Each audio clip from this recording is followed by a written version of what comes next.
3장 제9시 기도 시간에 베드로와 요한이 성전에 올라갈새 나면서 못 걷게 된 이를 사람들이 메고 오니 이는 성전에 들어가는 사람들에게 구걸하기 위하여 날마다 미문이라는 성전문에 두는 자라. 그가 베드로와 요한이 성전에 들어가려 함을 보고 구걸하거늘 베드로가 요한과 더불어 주목하여 이르되 우리를 보라 하니 그가 그들에게서 무엇을 얻을까 하여 바라보거늘 베드로가 이르되 은과 금은 내게 없거니와 내게 있는 이것을 네게 주노니 나사렛 예수 그리스도의 이름으로 일어나 걸으라 하고 오른손을 잡아 일으키니 발과 발목이 곧 힘을 얻고 뛰어서서 걸으며 그들과 함께 성전으로 들어가면서 걷기도 하고 뛰기도 하며 하나님을 찬송하니 모든 백성이 그 걷는 것과 하나님을 찬송함을 보고 그가 본래 성전 미문에 앉아 구걸하던 사람인 줄 알고 그에게 일어난 일로 인하여 심히 놀랍게 여기며 논하니라. 우리가 예수님께서 십자가에 달려 죽으시고 그리고 이제 사흘 만에 부활하시고 그런 다음에 예수님께서 부활하시고 바로 승천하신 게 아니고 40일 동안 이 땅에 계시면서 특별히 그 예수님의 제자들을 40일 동안 만나셨어요. 주변에 많은 사람들이 예수님을 볼 수 있게 했고 또 제자들을 만나서 끊임없이 이제 예수님이 하늘로 승천하신 후에 이들이 예수님이 이 땅에 남기고 간 그 하나님의 사역을 감당해야 되기 때문에 이 제자들의 믿음을 계속해서 점검하시고 또 점검하시고 또 점검하시는 그러한 모습이 있습니다. 결국 예수님께서 40일이 된 이후에 승천하게 되셨죠. 승천할 때 이제 제자들이 승천하기 전에 예수님에게 묻죠. 예수님께서 이스라엘을 회복하심이 이때입니까? 이렇게 묻습니다. 끊임없이 이 제자들은 그 놀라운 예수님께서 십자가에 달려 죽으셨다가 사흘 만에 부활하는 도저히 이 세상에서 일어날 수 없는 일을 경험하고도 그들은 하나님의 아들이시고 그리고 예수님이 무엇을 가장 중요하게 여기시고 무엇 때문에 이 땅에 오셨는지를 알지를 못했어요. 그래서 예수님에게 우리 이스라엘을 회복하심이 이때입니까? 계속해서 이렇게 우리 눈에 보이는 세계 그거에 대해서 예수님에게 요구했고 또 물었습니다. 예수님께서 그때 무슨 말씀을 하십니까? 때와 기한은 아버지께 있고 너희들은 오직 성령을 기다리라고 그랬어요. 성령을 기다리라. 오직 성령이 너희에게 임하시면 너희가 예루살렘과 온 유대와 사마리아와 땅끝까지 이르러 내 증인이 되리라. 이렇게 말씀하셨습니다. 참 이 예루살렘부터 나오는 것에 대해서 우리는 굉장히 많은 생각을 해야 됩니다. 이 복음은 제가 이제 여러분들도 아시겠지만은 사람들이 이 사도 바울도 복음을 예수님을 만나고 뜨겁게 만나고 예수님을 전할 때에 예루살렘에서 안 전하는 게 더 좋지 않았겠어요? 왜냐하면 그 예루살렘이라는 것은 나하고 아주 가까운 친척들이나 아니면 가족이라든지 친구라든지 그러니까 내가 어렸을 때부터 여태까지 자라온 모든 과정을 알고 있고 저의 모든 치부와 그리고 약점을 알고 있는 사람들이 바로 예루살렘에 같이 살고 있는 사람들이에요. 그래서 집 안에는 영웅이 없다 그러잖아요. 예? 집 안에는 영웅이 없다. 그래서 가까이 있는 사람이 그 사람을 존경하기는 정말 어려워요. 왜냐하면 하루에도 수없이 이렇게 모습을 보게 되니까 그렇습니다. 인간적인 모습. 왜냐하면 사람은 한 명도 완벽한 사람이 없어요. 선한 이는 한 분도 없기 때문에 그렇기 때문에 그 모든 것이 노출이 됩니다. 제가 이제 목회하면서 저희 사택이 교회 안에 있었어요. 교회 안에 그것도 뭐 이렇게 벽으로 쳐져 있고 그런 것도 아니고 아주 판넬 하나 이렇게 돼 있고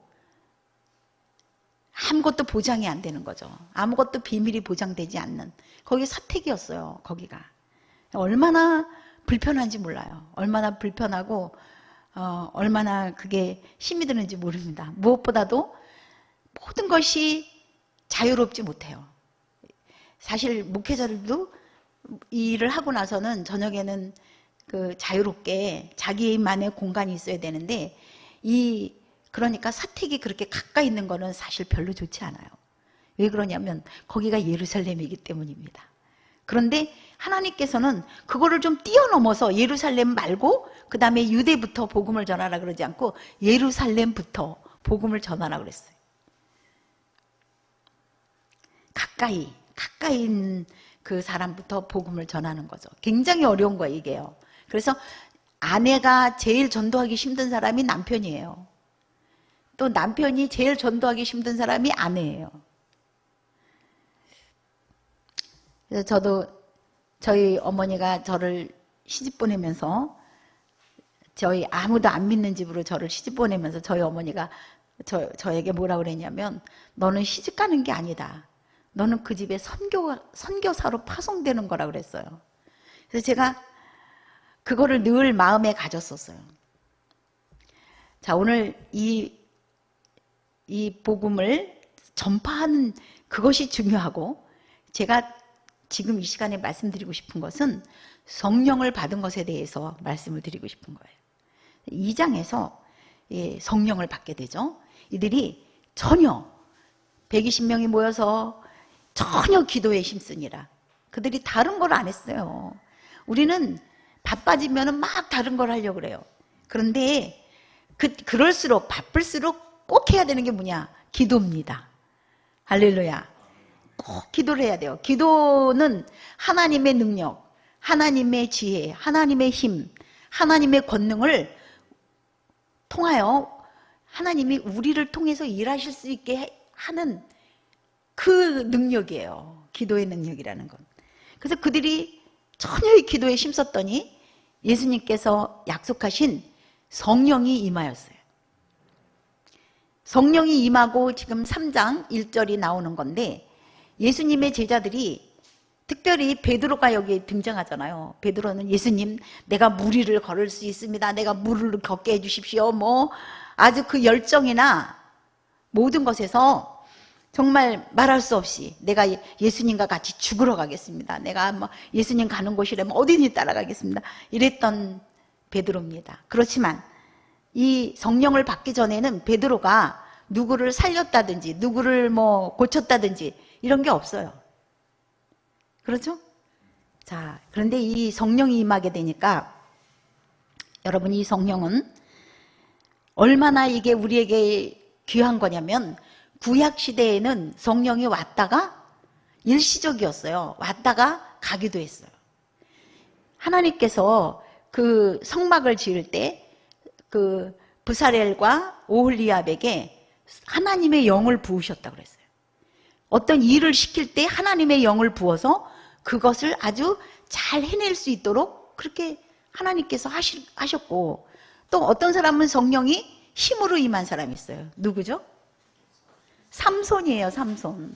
그 블레셋 사람들하고 계속해서 대적해서 싸워야 되는 그런 이스라엘 그 나라에서 삼손에게는 하나님의 신이 무엇으로 임했냐면 힘으로 임했어요. 그래서 혼자서도 몇천 명씩 얼마든지 물리치는 그런 힘이 삼손에게 있었어요. 삼손이 하나님이 하지 말아야 되는 것을 나시리로서 하지 말아야 할 것 계속 어겼어요. 마지막 그 삭도를 대지 마라.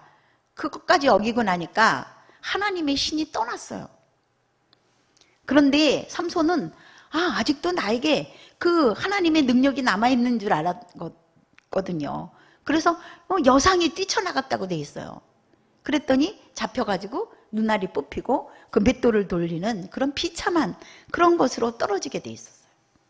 다윗도 자기가 그 밧세바를 범하고 나서 하나님 앞에 회개의 기도를 하면서 뭐라 그럽니까? 하나님의 성신을 나에게서 거두지 마소서. 그렇게 말합니다. 그래서 하나님께서 그렇게 왔다가 성령이 온전히 완전하게 계속해서 영원히 머무른 게 아니에요. 가고 또 뭐냐면은 선지자들에게도 그렇게 임했어요. 그래서 선지자들도 성경을 쓸 때 보면은 그 위에 몇 월 며칠 내가 어디에 있는데 하나님의 신이 나에게 임했다. 내가 감동해서 이 글을 쓴다. 이렇게 다 써 있어요. 언제 이렇게 다 썼어요. 놀라운 것은 예수님이 승천하시고 나서 보내주신 성령은 그렇게 부분도 아니고 일시적인 것도 아니고 완전한 거예요. 할렐루야. 완전한 거예요. 그래서 예수님이 오시기 전에는 그 특정한 몇몇 사람이 하나님의 신을 받았죠. 하나님의 성령을 받았어요.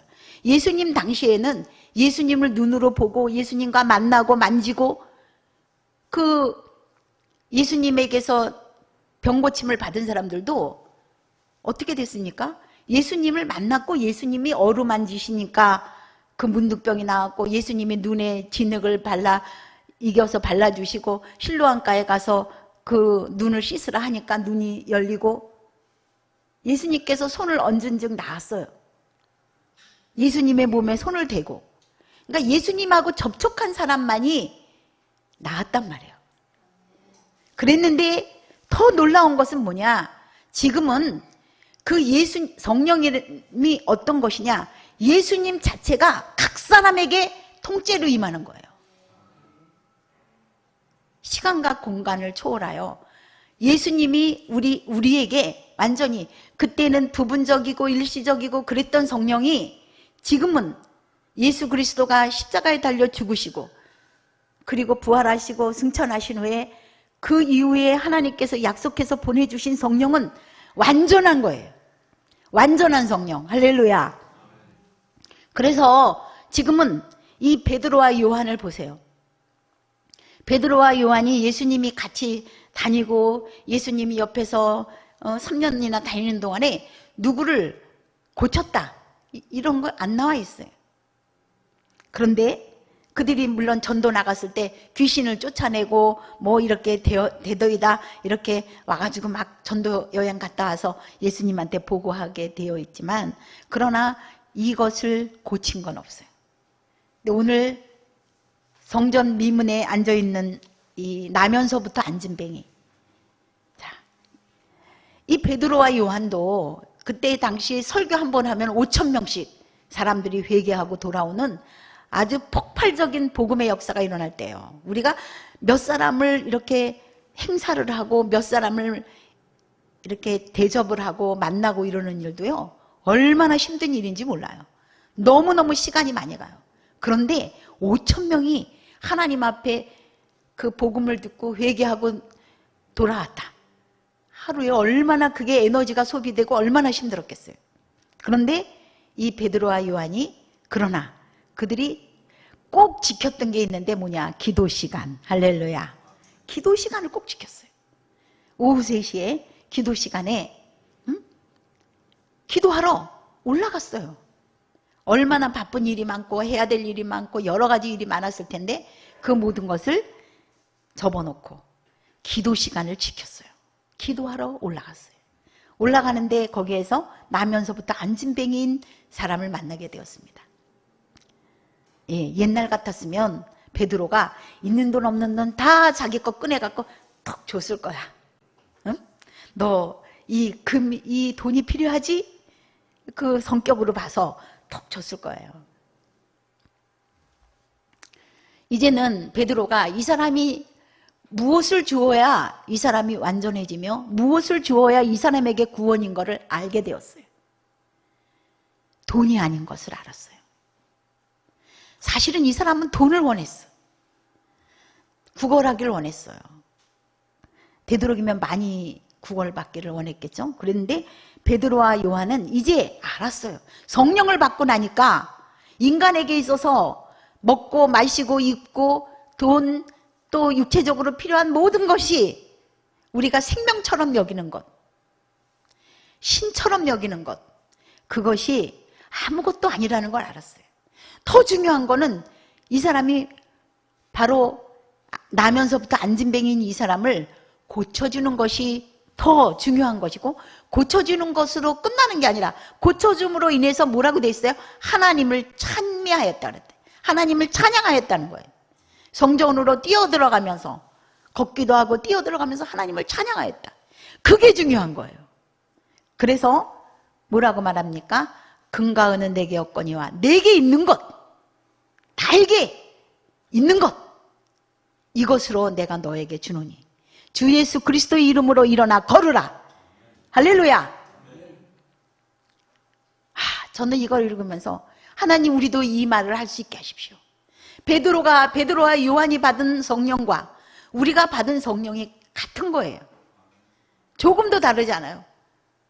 우리도 이 마음을 주시고 이 권능을 믿을 수 있게 하시고 이 믿음을 우리들에게 주십시오.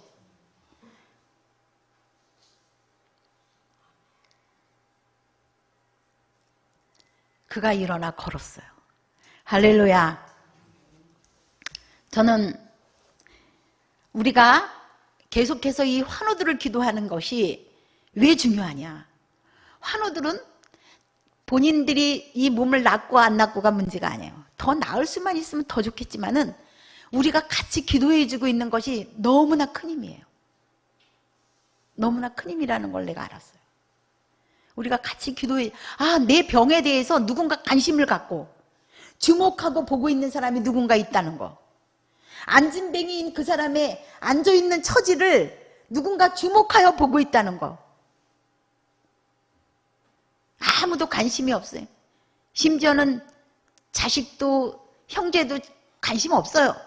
내가 지금 얼마나 죽어가고 있는 이 두려움에서 공포에 있고 너무너무 괴로움에 있는 걸, 고통스럽게 있는 거 관심이 없어요. 기도한다는 것은 같은 관심으로 뭉치는 거예요. 그렇기 때문에 내 병에 대해서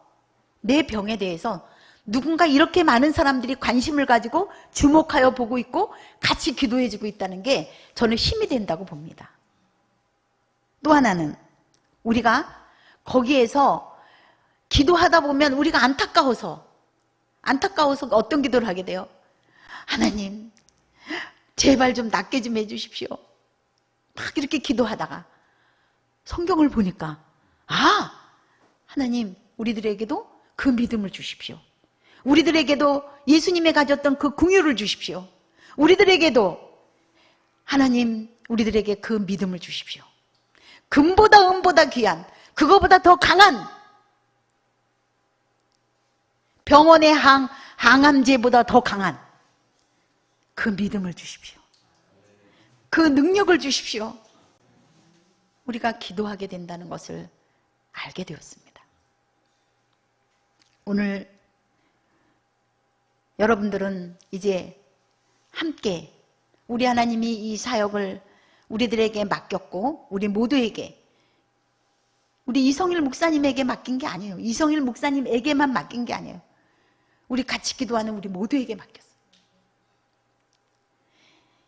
예수님과 같이 동역하면서 함께 하나님 앞에 오늘 기도하면서 우리도 선포하고 그렇게 기도하면 일어나 걸을 수 있는 그런 하나님의 권능을 주시옵소서. 그렇게 기도하고 또한 소망하며 믿으며 그 기쁨을 함께 나누는, 그들이 하나님의 성전에서 뛰기도 하고 걷기도 하고 찬양하는 그날을 같이 소망하는 우리 모두가 되기를 바랍니다.